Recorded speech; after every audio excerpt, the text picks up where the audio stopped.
warahmatullahi wabarakatuh. Salam sejahtera bagi kita semua. Shalom, Om Swastiastu, Namo Buddhaya, dan salam kebajikan. Perkenalkan, nama saya Letiska Kristin Nugroho dengan NIM 230202061. Pada kesempatan kali ini, saya akan memaparkan materi desain pembelajaran teks laporan hasil observasi dengan model pembelajaran Jigsaw untuk meningkatkan kemampuan berbicara dan mempresentasikan pada siswa kelas 10. Sebagai warga negara Indonesia, kemampuan berbicara dan mempresentasikan dalam bahasa Indonesia sangatlah penting untuk dikembangkan, karena hal ini menjadi indikator dalam keberhasilan belajar berbahasa. Penguasaan berbicara yang efektif memungkinkan penyampaian ide atau gagasan secara jelas dan struktur, mendukung hubungan harmonis, serta mencerminkan nilai budaya dan etika. Jadi, gabungan antara kemampuan berbicara dengan kesantunan berbahasa dapat menciptakan citra diri positif di berbagai situasi. Kemudian masuk ke dalam kajian teoritis yang pertama, yaitu teks laporan hasil observasi. Jadi, teks ini menggunakan bahasa sebagai sarananya untuk mengungkapkan suatu konteks tertentu dan sebagai wujud dari ungkapan atau pernyataan yang ingin disampaikan. Jadi, teks laporan hasil observasi ini memaparkan fakta atau data yang diperoleh dari hasil observasi yang telah dilakukan. Jadi, teks laporan hasil observasi ini harus berdasarkan dengan fakta atau kenyataan yang ada di lapangan. Tidak boleh dicampur dengan rekayasa atau suatu imajinasi. Nah, dalam teks laporan hasil observasi dibagi menjadi 3 kategori utama, yaitu fenomena alam, peristiwa budaya, dan kondisi sosial. Serta teks laporan hasil observasi memiliki struktur umum yang terdiri dari 3 komponen penting. Yang pertama yaitu orientasi, yang berfungsi untuk memberikan penjelasan atau gambaran secara umum mengenai objek yang akan diteliti. Kemudian yang kedua yaitu klasifikasi umum, berisi mengenai rincian kejadian atau kronologi yang dapat memudahkan pembaca dalam mengikuti alur dengan jelas. Kemudian yang ketiga yaitu reorientasi atau penutup, berisi mengenai rangkuman atau refleksi mengenai kejadian yang telah diteliti. Kajian teoritis yang kedua yaitu berbicara dan mempresentasikan. Berbicara sendiri memiliki arti yaitu suatu bentuk komunikasi yang digunakan untuk menyampaikan maksud dan tujuan tertentu kepada orang lain. Maka dari itu, kegiatan mempresentasikan ini sangat bergantung kepada cara seseorang dalam berbicara di hadapan umum. Sebuah presentasi dianggap berhasil jika pendengarnya mampu memahami pesan yang ingin disampaikan oleh pemateri sesuai dengan tujuan yang diinginkan. Nah, keberhasilan ini dapat tercapai apabila pemateri dapat menggunakan media yang tepat, memilih bahasa yang tepat, serta mampu memperhatikan waktu yang tepat dalam penyampaian materi. Oleh karena itu, keterampilan berbicara tidak hanya berdasarkan aspek penyampaian saja, tetapi juga melibatkan olah tubuh serta manajemen waktu sebagai penunjang ujaran. Kemudian kajian teoritis yang ketiga yaitu model pembelajaran Jigsaw. Model pembelajaran kooperatif Jigsaw merupakan pendekatan yang umum diterapkan dalam berbagai macam pembelajaran, salah satunya yaitu pembelajaran bahasa Indonesia.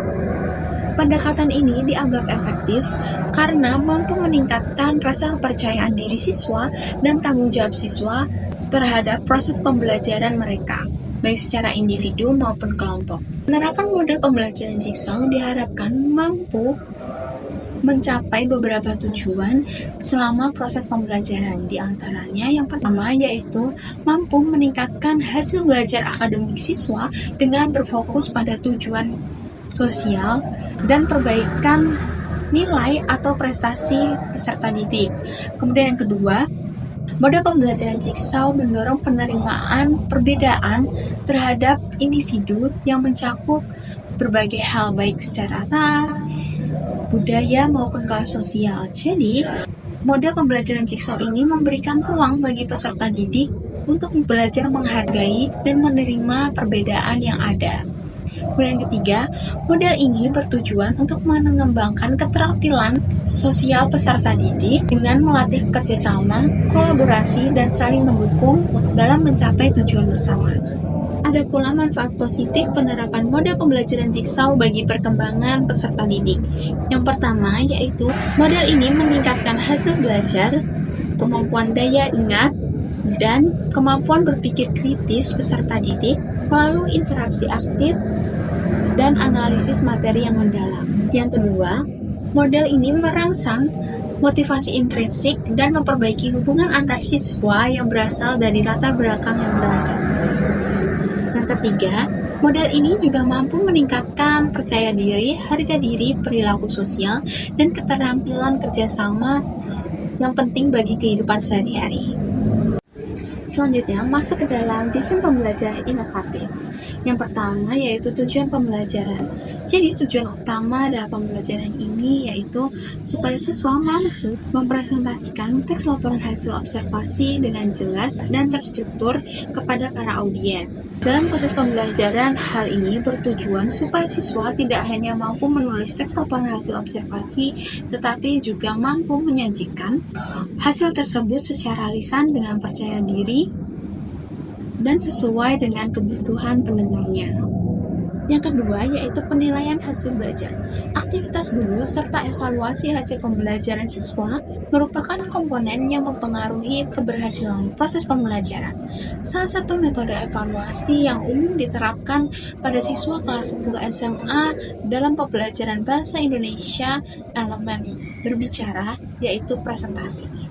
Terdapat 5 aspek utama dan 5 tingkatan dalam penilaian presentasi. Tingkatan penilaian tersebut meliputi tingkatan 1 dengan kriteria sangat rendah, tingkatan 2 dengan kriteria rendah, tingkatan 3 dengan kriteria cukup, tingkatan 4 dengan kriteria baik, tingkatan terakhir yaitu tingkatan 5 dengan kriteria sangat baik.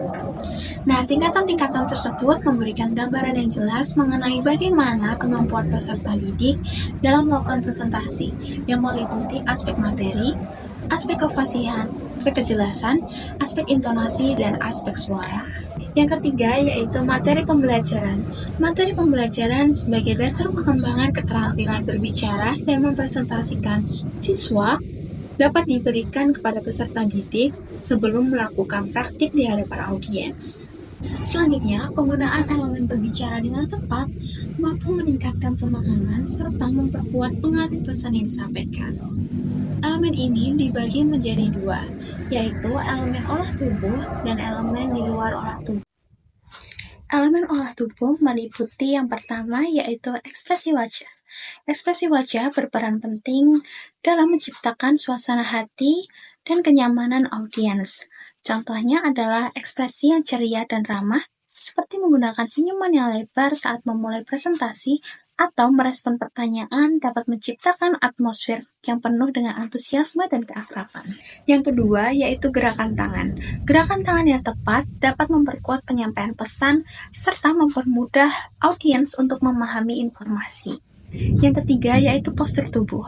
Dengan postur tubuh yang tegap dan bahu yang rileks dapat mencerminkan kepercayaan diri serta memberikan kesan bahwa seseorang siap dan nyaman untuk melakukan presentasi.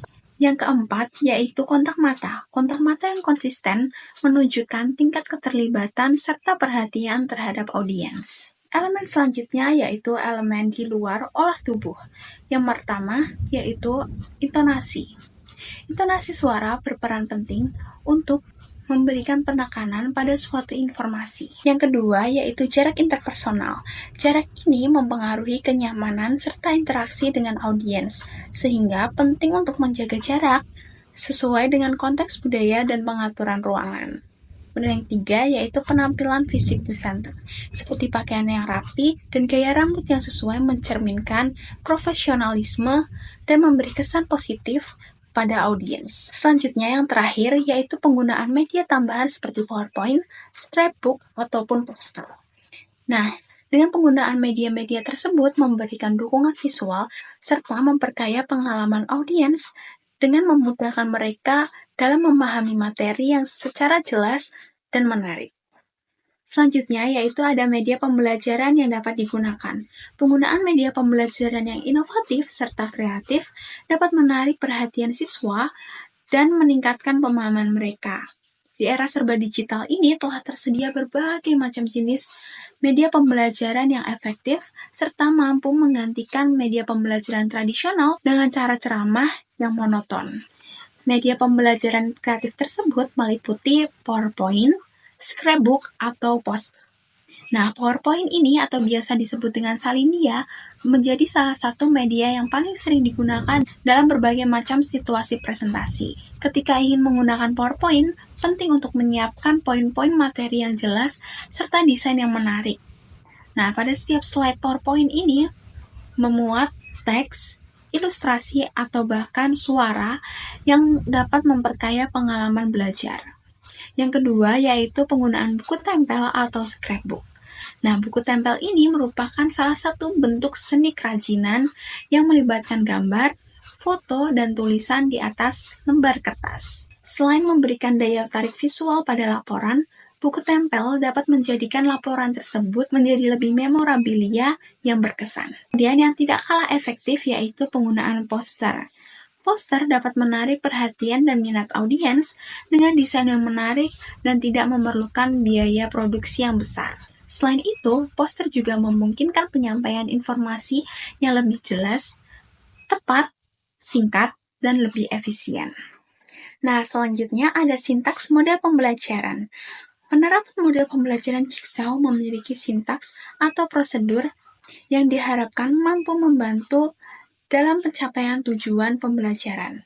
Model ini melibatkan tahapan-tahapan yang terstruktur sehingga dapat mendorong peserta didik untuk terlibat secara aktif dalam pembelajaran kelompok sekaligus mengembangkan pengetahuan mereka. Nah, tahapan-tahapan tersebut meliputi yang pertama yaitu guru memperkenalkan strategi ini kepada siswa sekaligus menjelaskan topik yang akan dipelajari. Penjelasan ini bertujuan untuk memberikan pemahaman kepada siswa tentang tujuan pembelajaran serta alur kegiatan yang akan mereka ikuti. Langkah kedua yaitu membagi siswa ke dalam kelompok kecil yang terdiri dari 3-5 orang. Setiap anggota kelompok diberi tugas masing-masing yang berbeda sesuai dengan bagian tertentu di dalam materi yang akan dipelajari. Langkah ketiga yaitu siswa yang memiliki tugas serupa dari kelompok berbeda berkumpul dalam kelompok baru yang disebut dengan kelompok ahli. Nah, dalam kelompok ini mereka akan berdiskusi dan bertukar pikiran untuk mendalami tugas mereka. Langkah keempat, setelah selesai berdiskusi, kemudian mereka akan kembali ke kelompok asal mereka. Nah, dalam kelompok asal mereka itu, masing-masing siswa membagikan hasil diskusi dari kelompok ahli kepada anggota kelompok asalnya. Proses ini bertujuan untuk menyatukan berbagai macam informasi menjadi pemahaman yang utuh. Langkah kelima yaitu presentasi. Setelah berbagi informasi dalam kelompok kecil, setiap kelompok menyampaikan hasil diskusi mereka kepada seluruh anggota kelas. Tahap ini memungkinkan siswa untuk berbagi wawasan dan memastikan pemahaman bersama di antara semua siswa. Kemudian yang terakhir yaitu evaluasi pembelajaran. Nah, tahap ini guru memberikan kuis atau tugas individu yang relevan dengan tema yang telah mereka pelajari. Evaluasi ini bertujuan untuk mengukur sejauh mana pemahaman peserta didik dalam memahami materi yang telah mereka pelajari bersama, sekaligus memastikan bahwa tujuan pembelajaran telah tercapai. Nah, poin terakhir dalam video ini yaitu penutup. Kesimpulan video ini yaitu menekankan pentingnya keterampilan berbicara dan mempresentasikan teks laporan hasil observasi pada siswa kelas 10 SMA. Keterampilan ini berfungsi untuk membangun komunikasi yang efektif. Model pembelajaran Jigsaw menjadi salah satu cara untuk meningkatkan kolaborasi dan komunikasi antara peserta didik, sehingga dapat membantu mereka dalam menyusun dan mempresentasikan laporan dengan baik. Maka dari itu, guru disarankan untuk menggunakan metode pembelajaran yang inovatif, kreatif, serta interaktif seperti metode pembelajaran Jigsaw, yang memungkinkan siswa untuk saling belajar dan berbagi pengetahuan. Selain itu, guru juga perlu memberikan umpan balik yang konstruktif dan menciptakan lingkungan belajar yang kondusif untuk berlatih berbicara dan mempresentasikan. Penggunaan rubrik penilaian yang jelas juga sangat penting untuk memberikan gambaran yang objektif mengenai kemampuan siswa dalam berpresentasi. Dengan langkah-langkah atau sintaks yang telah saya sebutkan tadi, diharapkan peserta didik dapat lebih percaya diri dan efektif dalam menyampaikan ide-ide mereka di berbagai konteks baik akademik ataupun sosial. Sekian video pemaparan materi dari saya. Mohon maaf atas segala kekurangan atau perkataan yang kurang berkenan. Sekian dan terima kasih. Sampai jumpa di video-video selanjutnya.